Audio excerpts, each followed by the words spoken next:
name is Kristin. I work as one of the buyers at Sous Chef, and I mainly look after knives and cookware, and I'm going to show you today how to sharpen your knife, and we're going to start by showing you a good trick to know when you need to sharpen your knife.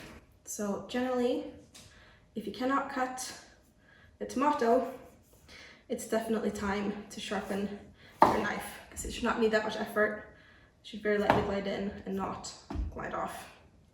So when you have a very blunt knife, like we do, you want to start by getting the edge back on your knife. And with whetstones, the lower the number, the lower the grit, the rougher the surface. So you want to start with the lower numbers and work your way up. And depending on what state your knife is in, you might start at different numbers, but you always want to start with the lowest number first and work your way up. So this is very blunt, and we're going to start with the Restore stone from Whetstone, and we're going to start on the 400 grit, which is the most rough grit. Cool. So they come with a little rubber band, so they won't slip when you use them, which is great. We have a little bowl of water here as well, and you can we've had this soaking for about 5-10 minutes. I'm just gonna drip a little bit of water on it to use first. You don't need loads, but you want to make sure you keep it wet, so it will sort of create almost a little paste as you sharpen your knife. So one thing about knives, if you imagine the edge like this, as they go more and more blunt, they're almost like little teeth, and they will start going like this when it goes blunt. So what you do when you sharpen it is that you push them back up.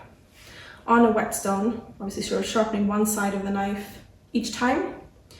So you'll sort of push one side up, and then you'll want to flip the knife and do the other side.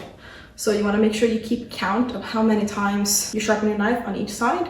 Make sure you do the exact same amount on the other side. I like to work in 5s or 10s because I find it easier to keep track of, but that's all up to you what you want to do. So what we're going to do, I like to hold the knife in my dominant hand and just lay it down. So a few ways to find the right angle of your knife is you can use coins, or you can use Sharpie. So if you use a little Sharpie and just draw on the edge, and then you start sharpening, you can sort of see where the Sharpie disappears, and you'll find when you see that disappears evenly, rather than having it left, you'll see that's the angle you want it at.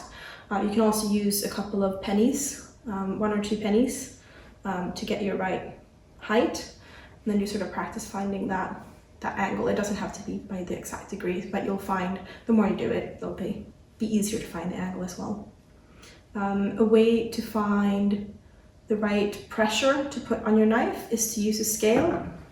So you just any regular kitchen scale.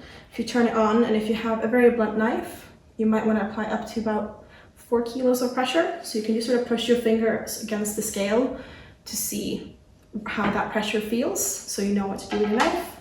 And if your knife is a little bit dull but not terribly so, and you just want to sort of get your edge back on it, I would say 1 to 2 kilos is fine. So just use a scale and you'll be able to find the right pressure for you. There are a few different ways to sharpen your knife on a stone. So some people like to go back and forth like this. Some people like to do longer strokes like that. I like doing just straight up and down, because I also find it easier to know, okay, I've sharpened my knife up to here, now we need to go for the next half, and then just at the tip you might need to do a little bit of an angle, because especially with this knife, it's rounded. So if you have, for example, a Nakiri knife, which normally is a flat bottom, you can just go straight back and forth all the time. And you don't want to apply pressure when you're pushing the knife away. You want to do it when you're pulling the knife back. Some people also like flipping the knife this way. In that case, you do want to apply the pressure when you push back, but not when you pull it towards you.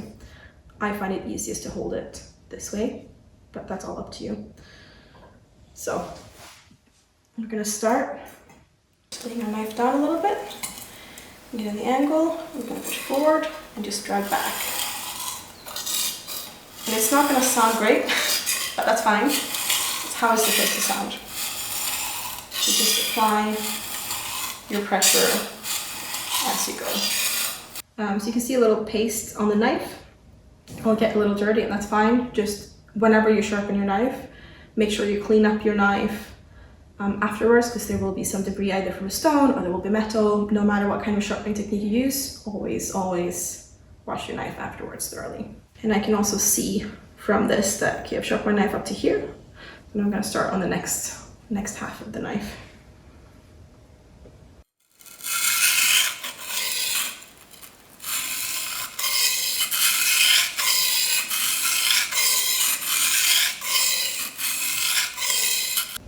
And then at the very end, we are going to just do a slight curving motion.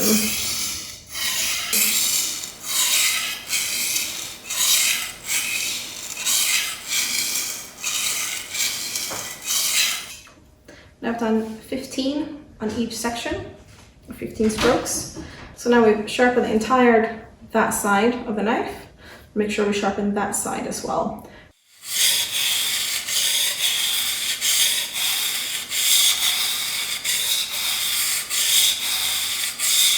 And we do the same amount of strokes through the length of the blade and on each side of the knife. Then we will work our way up to the 1000 grit stone and do the same there. Same amount of strokes through the length of the blade and on each side of the knife. We will then work our way up to the 3000 grit, and then we will finish on the highest grit, which is the 5000 grit.